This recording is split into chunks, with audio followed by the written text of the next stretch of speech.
Hello dear students, tech by Anamika class 9th AI के communication skill chapter 1 हम लोग पढ़ रहे हैं। क्या है कम्युनिकेशन स्किल्स के उसे हम पढ़ेंगे। पहला आपका है domain knowledge of various method of communication. Method of communication के बारे में पढ़ना है हमें। डिफरेंस देखना है कि वर्बल, नॉन वर्बल और विजुअल कम्युनिकेशन के बीच में डिफरेंस क्या होता है। Pros and cons of written, oral and non verbal communication के बारे में पढ़ना है कि आपका प्रोज और कॉन्स क्या है। Apply effective oral and written communication skill to interact with people and customer. It means कि आपका ओरल और रिटन कम्युनिकेशन कैसे इफेक्टिव होना चाहिए, उसके बारे में ये इंडिकेशन इसमें दिया जाएगा कि कैसे हम करेंगे। Demonstrate ability to use appropriate body language for effective communication. कौन कौन सी हम एबिलिटी हम यूज़ करेंगे अपनी बॉडी लैंग्वेज के कि हम इफेक्टिव कम्युनिकेशन हम कर पाएँ। Understand the meaning of communication. Meaning of communication क्या है ये हमें पता चलेगा, समझ पाएंगे। Understand the importance of communication skill. Communication skills की इंपॉर्टेंस क्या है इसे हमें समझना है। Demonstrate knowledge of various elements of communication cycle.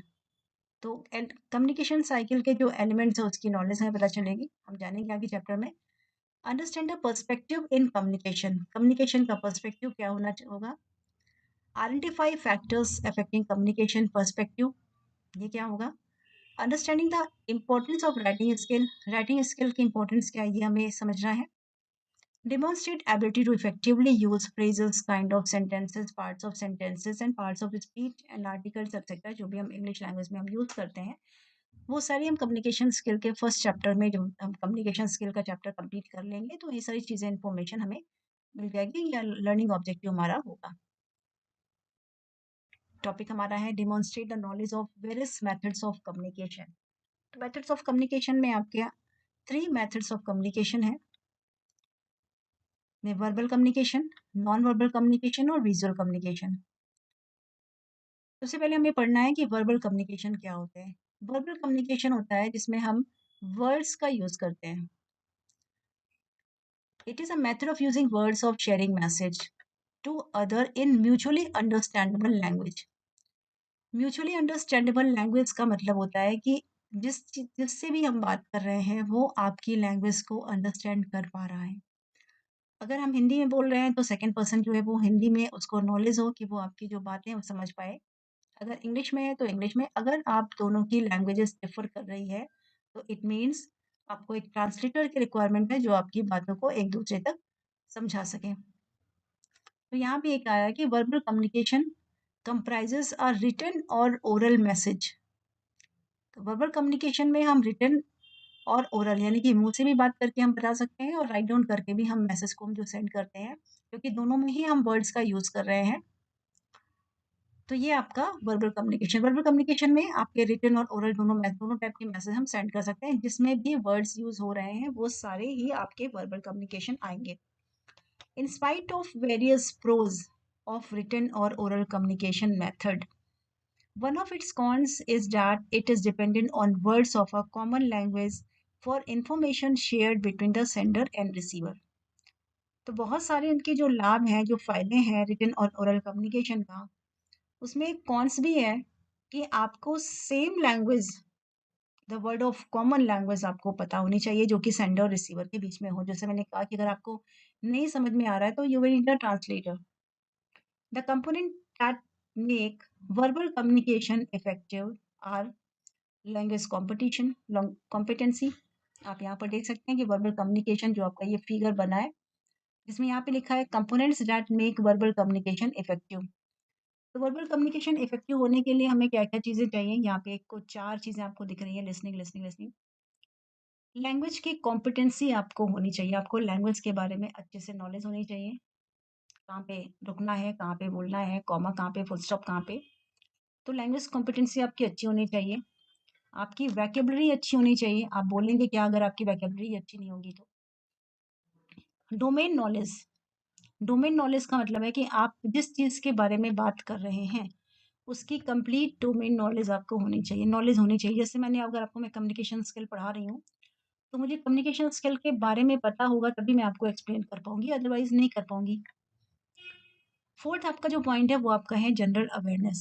तो जनरल अवेयरनेस क्या है कि आप नॉर्मल सी कुछ-कुछ चीज़ें आपको पता हो, जिससे हम आगे कंटिन्यू कर पाएँगे, वर्बल कम्युनिकेशन हम कंप्लीट कर पाएँगे। तो ये हमारे कंपोनेंट्स हैं, यहाँ पे देखिए लिखा हुआ है, the component that make verbal communication effective are language competency होना चाहिए, जनरल वोकैब्युलरी होना चाहिए, जनरल अवेयरनेस होना चाहिए और domain knowledge. In your case information technology, जैसे अब इन्फॉर्मेशन टेक्नोलॉजी के बारे में अगर हम बात कर रहे हैं, तो होना चाहिए एंड लिसनिंग, और सुनना भी पड़ेगा। दूसरे आदमी कोई सुनेगा तभी आपकी वर्बल कम्युनिकेशन हो पाएगा। Non verbal communication, non verbal communication में ये जो डॉक्टर एल्बर्ट मेहराबियंस इक्वेशंस आपको यहाँ पर दिख रहे हैं, ये डॉक्टर एल्बर्ट मेहराबियंस हैं। इन्होंने ये एक पॉइनियर थे ये नॉन वर्बल कम्युनिकेशन के, या बॉडी लैंग्वेज के आप कह सकते हैं।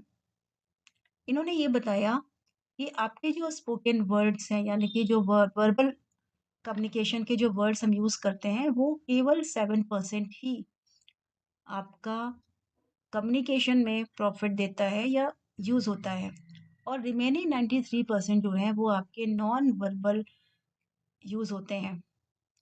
जिसमें भी such as speakers body, speakers की जो बॉडी लैंग्वेज है, उसमें 55% की डिलीवरी होती है, और टोन जो वर्ड्स के हैं वो 38%। यानी कि जब आप बोल रहे हो तो उस बोलने का टोन, उसका सिंपैथी, उसमें जो भी चीज़ हाव-भाव है, वो सारी चीज़ें या बॉडी लैंग्वेज है, वो सारे अलग-अलग होते हैं। स्पोकन जो वर्ड्स हैं वो तो केवल 7% वर्ड ही यूज़ होते हैं।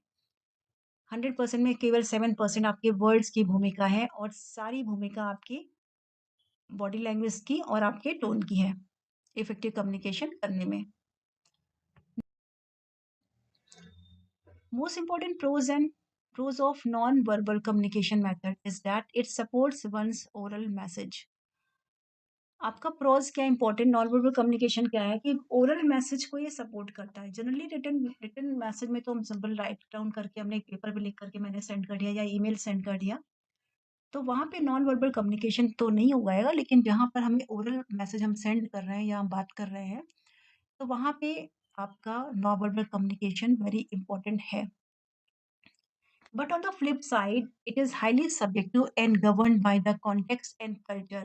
यहाँ पे ये कह रहे हैं कि लेकिन उसके दूसरे साइड में ये भी है कि अगर हम किसी ऐसी जगह पे बात कर रहे हैं जहाँ पे दो डिफरेंट कल्चर्स के लोग हैं, तो वहाँ पे क्या होता है कि जनरली हम लोग किसी चीज़ में हम किसी चीज़ को अच्छा मानते हैं, उसी चीज़ को किसी दूसरे कल्चर में गलत माना जाता है।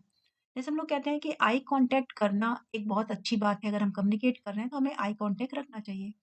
लेकिन जनरली इंडिया में क्या होता है कि अगर आप छोटे बच्चे हैं, हम डायरेक्टली आई कांटेक्ट करके अगर अपनी आप बात आप कह रहे हो, तो आप कहोगे ये बच्चा बहुत गंदा है, अच्छे से इसको ट्रीट, मैनर्स नहीं है इसको। लेकिन अगर हम पर्सनैलिटी की बात करते हैं और अगर हम बातचीत की बात करें किसी भी इंटरव्यूज़ वगैरह में, तो वहाँ पर हम देखते हैं कि आई कांटेक्ट बहुत ही ज़्यादा नेसेसरी होता है।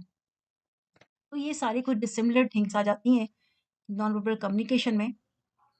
अब यहाँ पे हम एक चीज़ और देख रहे हैं कि component that make non verbal communication effective. Components जो कि नॉन वर्बल कम्युनिकेशन में इफेक्टिव है, उसमें आपका है कि फर्स्ट ऑफ ऑल क्या है आपका बॉडी लैंग्वेज, आपकी बॉडी लैंग्वेज क्या कह रही है। सेकेंड आपका है प्रोक्सेमिक्स। प्रोक्सेमिक्स का मतलब होता है कि आप कितने डिस्टेंस पे और किस तरह से बात कर रहे हैं। अगर आपको धीमे धीमे बात करनी है तो आपको कान में जाके आपको बात करनी पड़ेगी। तो ये आपके प्रोक्सेमिक्स है जो कि कंपोनेंट्स है नॉन वर्बल कम्युनिकेशन का। सेकेंड आपका है काइनेसिक्स। इसमें आपके मूवमेंट, जेस्चर, पोस्चर और फेशियल एक्सप्रेशन के बारे में नॉलेज मिलती है कि किस तरीके से हमें आपको पोस्चर आपको रखना है। नेक्स्ट आपका है ऑल्फैक्टिक्स। इसमें स्मेल से की नॉलेज होनी चाहिए। हैप्टिक्स में आपको टच, कितना टच, किस तरह से आपको टच करना है कि आपका वो कम्युनिकेशन हो जाए। अगर आपको सिंपैथी देनी है तो आपको हल्के से कंधे पे आपको टच करना है। अगर आपको शाबाशी देनी है तो आपको थोड़ा सा ठपकी थपकी देना है। अगर आपको गॉड ब्लेस करना है तो उसके आपके तरीके अलग हैं, वो सारे आपको हैप्टिक्स में होते हैं। क्रोनेमिक्स का मतलब होता है कि आपका जो टाइमिंग की नॉलेज आपको इसमें होनी चाहिए। नेक्स्ट आपका है क्रोमैटिक्स। क्रोमैटिक्स का है कि नॉन वर्बल में अगर हम, क्रोमैटिक्स का मतलब मीन्स आपका कलर से रिलेटेड होते हैं। जैसे मान लीजिए किसी को बहुत तेज गुस्सा आ रहा है, तो गुस्सा आ रहा है तो उसका फेस एकदम कलर रेड, फेस का कलर आपका रेड हो जाना है। कभी-कभी लोग कहते हैं इतने निराश हो गया कि उसका चेहरा पीला पड़ गया, वो डर गया बहुत ज़्यादा। तो उसका फेस का जो एक्सप्रेशन है वो हम बता रहे हैं, उसका फेस डरा हुआ, सहमा हुआ है या कलर उसका उड़ा हुआ है, तो वो चीज़ें आपकी क्रोमैटिक्स में आ जाती है। सेकंड थिंग है कि कहाँ पे आपको साइलेंट लेना है। अगर हम वर्बली हम बात करें तो कहाँ पे हम साइलेंट लेंगे, कहाँ हम पॉज़ करेंगे। ये सारी चीज़ें हमें नॉन वर्बल कम्युनिकेशन को इफ़ेक्टिव बनाती हैं। थर्ड जो हमारा कम्युनिकेशन का मेथड है वो हमारा है विज़ुअल कम्युनिकेशन। विज़ुअल कम्युनिकेशन में क्या होता है कि जनरली हम लोग ये देखते हैं कि आपको ट्रैफ़िक लाइट्स आपने देखा या कहीं पे कोई ग्राफ चार्ट आपने देखा, कुछ भी आपकी हार्ट बीट्स वग़ैरह आप दिखाते हैं आपको, मशीन्स वग़ैरह में आप देखते हैं। तो वो जो ग्राफ़िकल रिप्रेज़ेंटेशन से कम्युनिकेशन होता है, वो ईज़िली अंडरस्टैंडेबल होता है। अगर आप वर्बल या टेक्सचुअल फॉर्म में अगर आप राइट डाउन किया होता है, तो उससे बेटर होता है कि आप उसको विज़ुअल कम्युनिकेशन में आप उसे कंप्लीट करिए। नेक्स्ट हमारा है नॉन वर्बल कम्युनिकेशन यानी कि बॉडी लैंग्वेज क्या-क्या होनी चाहिए। इसमें हम आई कॉन्टैक्ट, हेड पोजीशन, आपका हैंड का पोजीशन, आपका फेशियल एक्सप्रेशंस, ये सारी चीज़ें हमारी बॉडी लैंग्वेज में आती है। कई जगह हम ये कहते हैं कि हम मुँह पे हाथ रख रख ले रहे हैं, इसका मतलब है कि हम कुछ डर रहे हैं। न नाक खुजा रहे हैं, आपकी गर्दन में हल्के से यहाँ पे स्क्रैच कर रहे हैं। ये सारी चीज़ें भी आपकी बॉडी लैंग्वेज है, जो इंडिकेट कर रही है कि आप क्या कहना चाह रहे हो। सामने का जो पर्सन है वो आपको समझ जाएगा कि आपके दिमाग में क्या चल रहा है, वो आपका ये सारी चीज़ें आपकी नॉन वर्बल कम्युनिकेशन में आपकी हो जाती हैं। नेक्स्ट ये हमारा विज़ुअल कम्युनिकेशन का एक एग्ज़ाम्पल है, जैसे हम लोग इमोजीज़ वगैरह हम लोग बना के भेज देते हैं। तो वो इस इमोजी से क्या होता है कि हम डिफरेंट समझ आते हैं कि 6 डिफरेंट फेशियल एक्सप्रेशन आप बता रहे हो कि हैप्पीनेस हैप्पी हैं, कि हम सैड हैं, कि हम सरप्राइज़ हो गए हैं, एंगर है, डिसगस्ट है या फिर फ़ियर है। तो ये आपके डिफरेंट फेशियल एक्सप्रेशंस हैं जो कि हम इमोजीज़ के थ्रू हम लोग सेंड करते हैं। नेक्स्ट है different body gestures and movement. Body movement body language का ही पार्ट है ये, बॉडी जेस्चर्स कैसे हम करेंगे। तो फर्स्ट हमारा ये कह रहा है शोल्डर श्रग, हम शोल्डर अपना डाउन कर रहे हैं, उचका रहे हैं, फिर डाउन कर रहे हैं। तो क्या इंडिकेट कर रहा है कि ये मुझे नहीं पता, आई डोंट नो या आई एम डाउटफुल, मुझे कुछ इन्फॉर्मेशन नहीं है, मैं नहीं कर पा रही हूँ। अगर हम पाम रब कर रहे हैं तो ये बताता है कि कुछ अमेज़िंग या कुछ पॉज़िटिव चीज़ें होने वाली हैं, हम एक्सपेक्ट कर रहे हैं कुछ अच्छा हो जाएगा। कभी-कभी रिज़ल्ट आता है तो हम लोग देखते हैं, हम लोग अपनी पाम रब करते रहते हैं। तो ये इंडिकेशन आपका है बॉडी जेस्चर्स का। थंब थंब डिस्प्ले आपका है जिसमें हम कई बार कोई पर्सन है वो अपने आप को डोमिनेटिंग फीचर दिखाना चाहता है, वो बोल नहीं रहा है लेकिन उसका जो डोमिनेटिंग फीचर है वो आपके थंब के एक्सप्रेशन से हमें समझ में आ जाता है कि वो क्या कहना चाह रहा है। चलिए नेक्स्ट यहाँ पे है मल्टीपल चॉइस क्वेश्चन। अगर हमने कम्युनिकेशन ठीक से पढ़ा होगा अभी जो चैप्टर में तो हम इसे कर पाएंगे। Which of the following is not a characteristics of communication. The first is its aim at exchanging information, it is a social activity, it may not lead to any response or reaction। तो हम ये जान रहे हैं कि जो सी वाला option है वो आपका गलत होगा क्योंकि ये लीड करता है किसी रिस्पॉन्स को या रिएक्शन को। फर्स्ट के दो ऑप्शन आपके राइट हैं।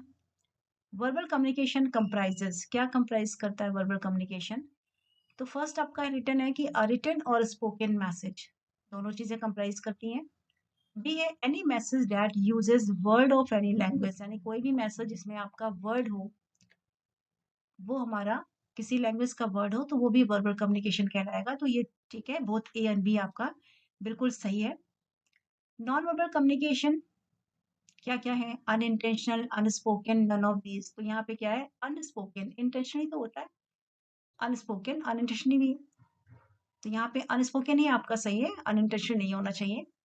According to Dr. Albert Mehrabians, one of the pioneer in the field of body language, spoken words account for how many percent? Tell me. आप इसे कमेंट बॉक्स में आप देंगे, ये मैंने आपको बताया है अभी। ठीक है, नेक्स्ट हमारा thanks for watching. Subscribe, like, comment और शेयर करना मत भूलिएगा, बहुत ज़रूरी है सब्सक्रिप्शन।